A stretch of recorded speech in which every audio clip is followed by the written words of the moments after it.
Hello friends, આપણે પહેલાના વિડીયોમાં જોયું કે 2026 માટે આપણે મેટલ શેર્સની અંદર બુલિશ છીએ, specially on copper and aluminium share.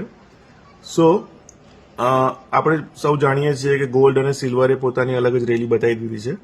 અને why we are bullish on copper? તો કોપર એ સિલ્વર પછી ગુડ ચીપર કંડક્ટર, તેની કંડક્ટિવિટી એલ્યુમિનિયમથી ઘણી સારી છે અને સિલ્વર કરતાં થોડી ઓછી છે, પરંતુ સિલ્વર આપણે બધી જગ્યાએ ઇન્ડસ્ટ્રીયલ યુઝમાં ખૂબ જ ખર્ચાળ હોવાથી નહીં યુઝ કરી શકીએ.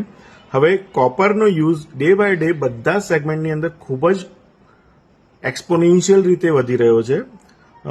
ટ્રાન્સમિશન ડિસ્ટ્રીબ્યુશન સેક્ટરમાં જોઈએ, સબસ્ટેશનની અંદર જોઈએ, કેબલિંગમાં જોઈએ, સોલારની અંદર પેનલ્સ જોઈએ, ગ્રીન હાઇડ્રોજનની અંદર ઇલેક્ટ્રોલાઇઝર જોઈએ, ઓલમોસ્ટ બધી જગ્યાએ તેનો ઉપયોગ 3 થી 4 ગણો વધારે થઈ રહ્યો છે.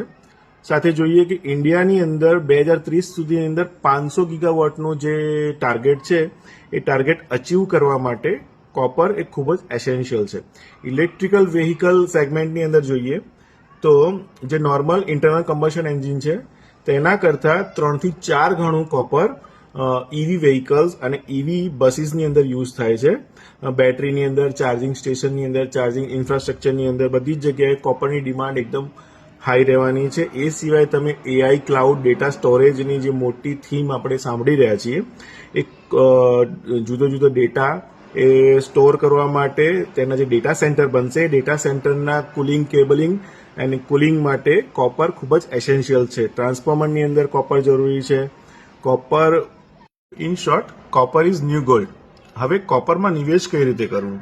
તો કોમોડિટી સેગમેન્ટની અંદર તમે કોપર લે વેચ કરી શકો છો, પણ તે ખૂબ જ મોંઘું છે અને જો એક્સપર્ટાઇઝેશન ન હોય તો તેની અંદર લોસ થવાના ચાન્સીસ રહેલા છે.